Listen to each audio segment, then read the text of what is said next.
Hey guys, welcome back to another video on my channel. Today we have another mod showcase and we have got a brand new update for Spring to Life Plus, or the mod is also known as Endless Spring just because CurseForge wouldn't let us use the Minecraft update name. Now this is the second update, and before we jump into it, I just quickly want to say I know it has been a while since the last update. We have been working hard on this. We've also taken a break from working on the mods, but we're back with a pretty good update. Now before we jump to what's new, there is another vote. This is the second vote, and once again two biomes will be the winners. This time around it's going to be the Snowy Plains, the Taiga, the Badlands, and also the Dark Oak Forest. Now the places you can vote on my YouTube community page, which will be linked in the description, and also within my Discord. And the two winning biomes will be updated next. So now let's jump to what is new within this update, because for the first update we hosted the vote, and the two winners was the Mushroom Fields and also the Jungles. Now within the Mushroom Fields you can see it has a lot more vegetation around it. We're going to cover what's new within the biome in a second. Let's quickly just have a fly around so you guys can get a rough look at what the biome now looks like. And I have also just noticed a bug. These should not spawn on top of here. So this is what the biome currently looks like. So now that you've got a rough look, let's cover some of the new blocks. First off, these are wild mushrooms. They work just like wildflowers. They can be placed down, they're directional, and they can have between 1 and 4 within a block. Now unlike wildflowers, these cannot be placed in daylight. They work kind of like these mushrooms where it has to be dark or they have to be placed on mycelium. But that's the first feature within this update, and once again these can just be broken with your hand. They can also be bone mealed to get more of them if you obviously want to get a load of them. Now the next new feature is the mycelium bush. This is just like a new bush block that spawns. Once again this can be bone mealed to pop off as an item, and this requires shears to pick up. So if you don't break it with shears, you won't get any item back. Now quickly just setting the time tonight, you can see these do also glow at night time. There are these little white spots that glow on them. It is the same for the grasses as well. Now the grass, there's two versions. You have tall grass and then you also have the short grass, which there's not much height difference, but they have more of a different shape. Once again, these can be bone mealed. If I bone meal this one, it will place them on adjacent blocks.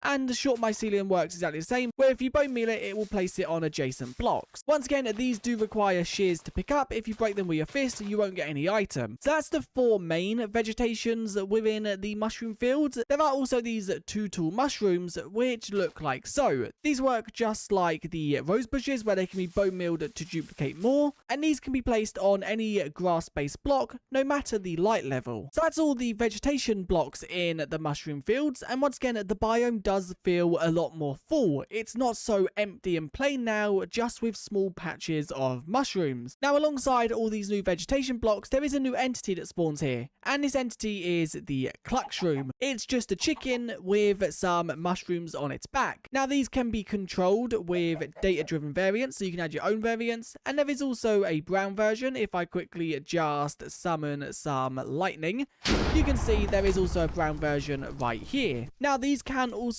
be sheared to turn them into normal chickens and get some mushrooms in return. But unlike the mushroom cows, the brown ones do have a chance to spawn naturally. It's not just the red ones. And this was a change just because converting these with lightning is a cool mechanic, and that can still be done as you just saw. So unlike the mushroom cows, the red and brown versions do something different. These ones work exactly the same. The only difference is the eggs that they drop. The red Cluckshroom will drop the red egg, and the brown variant will drop the white egg. And just like the other chicken variants, these can be thrown down to get the baby versions of the variant that drops them. Now before we jump to what's new within jungle biomes, let me quickly just cover some changes we have made and also bug fixes. So the first thing we have done is clovers now have stems. As you can see, they are now connected to the ground with stems rather than just being placed straight on the ground. Then with the mushroom shelves, these now drop some normal mushrooms upon being broken, unless you break them with Silk Touch. So as you can see, I broke both of them and got these. If I now break them with Silk Touch, you can see they drop one of the normal items. Then next, we have updated the butterfly bush. The butterfly bush now has a new texture, which looks really cool. And also we have updated the butterflies. As you can see, there are a load more new variants. It's not just this color now. There are blue ones, there's pink, there's yellow, there's green, orange. It's just a lot more variation for your Minecraft builds to add a lot more colour. And also they won't flash in and out anymore. There was a bug where they would basically fade in and out while they were flying around. They will now just fly around as normal, and then they'll fade out just as they're about to disappear. Now we've also made a change to the moss covering, and this is the recipe for it. Before it was crafted with moss blocks. Now it is just crafted like so. As you can see, 3 moss carpets gives you 6 moss covering. And also you may have seen while I was talking, there was now a menu that pops up when you obtain these items. Before, in the last update, there was a bug where no items would give recipes, so you'd have to basically learn the recipes yourself. Well, that is now fixed, and you'll be granted the correct recipes when you obtain the correct items. Now, the dead leaves. We've made a few changes to these. The main one is now if you was to go inside the block, you can see it renders on all sides. Before, it would just be invisible. They now also play a leaf sound when you're inside of them, rather than just playing the block underneath them. And then the final bug fix or change related to blocks is we have made some changes to the hollowed logs. The first one is you can now place them correctly. There was a bug before where if you was to click on the top, it would place it on the side, which you can see that is now fixed. There was also a bug where they weren't connected correctly when you was inside of them. There would be some gaps in between where the logs connected. Well, you can see that is now also fixed, and they should connect as normal. And just like the dead leaves, these now play the log sound when you're walking inside of them. Now, before we cover what is new within the jungle biome, let's quickly just cover some bug fixes related to the hummingbird and also the bear. First off, the bear spawn egg has been updated slightly just to make it match the colouring a bit more. And the bear has also been reworked just to make it work better within the environment. There was a lot of crashes and issues with the bear's AI. These should now be resolved, and it will work exactly like it should, where it randomly scratches its back and where it goes to water to fish. And then, just like the bear, the hummingbird should have also been fixed in this update, where they'll now pathfind to flowers a lot better. And when they duplicate a flower, they will now place it on adjacent blocks, rather than just popping it off as an item. And also another change in this update to the hummingbird is they will now randomly follow players. So if there is a player nearby, there is a chance they'll randomly start following you. Now let's cover some of the changes to the jungle biome now that we've covered the mushroom fields and also the bugs and quality of life changes.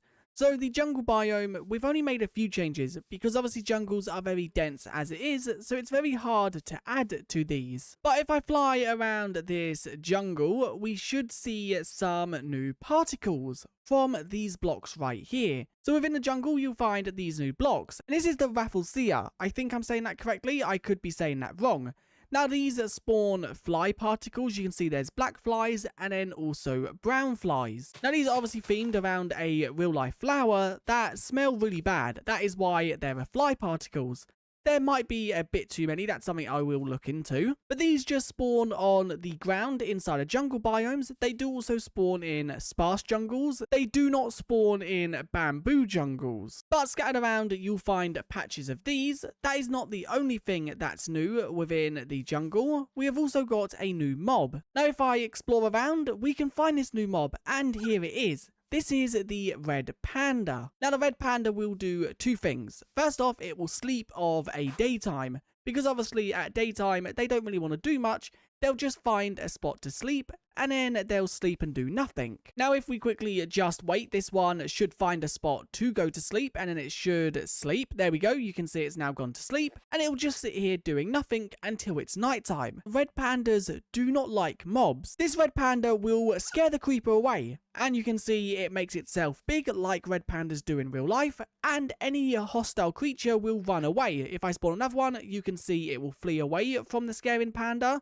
Now, only flee from a scaring panda, so if the panda doesn't do its scaring stand up, then the mob is not scared of it. Now, this is any hostile mob. It's not just creepers. If we was to have, for example, a husk, it will run away from the panda as well. So these, you could basically just carry around with you on leads, and it will scare any hostile mob away from you. Or you can also use them inside of farms to scare mobs to another side of the farm, or something like that. Now, although this is asleep, if it detects a threat, it will wake up, and you can see it then starts scaring. It will just sleep if there is no threat around it of a daytime, and another nighttime it wakes up, and it does its natural thing where it wanders around, and it also then scare the mobs away. Now you can breed red pandas, so if I was to quickly just click to bamboo on these, you can see they will breed and they'll make a baby red panda which looks so adorable. Now you can kill these if you are evil, and upon killing them they will have a very low chance to drop some bamboo. But it's not enough bamboo to be farmable because it's about 1 or 2 bamboo every 10ish pandas. This is a really cute mob that obviously adds a little bit more to farming, but also just ambience. Now these spawn in jungles, and they do also spawn in the sparse jungles. Once again, they do not spawn in bamboo jungles because that's where the normal pandas live.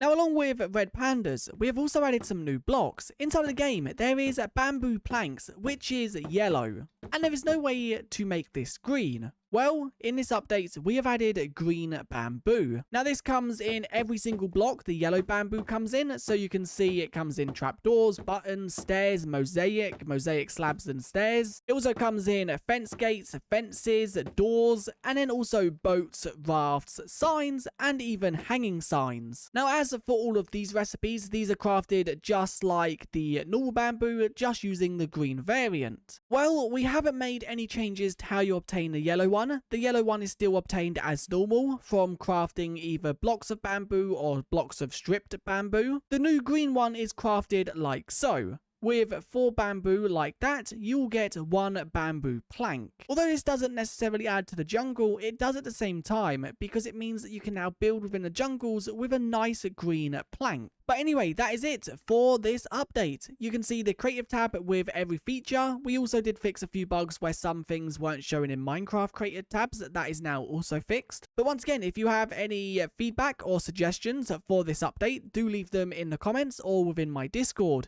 And once again, don't forget to leave your vote for update 3 so you guys can have a say of what 2 biomes we update next. But anyway, if you enjoyed this video, do like and subscribe, and I guess I'll see you guys in another one very soon. Thanks for watching, and I'll see you guys next time. Bye!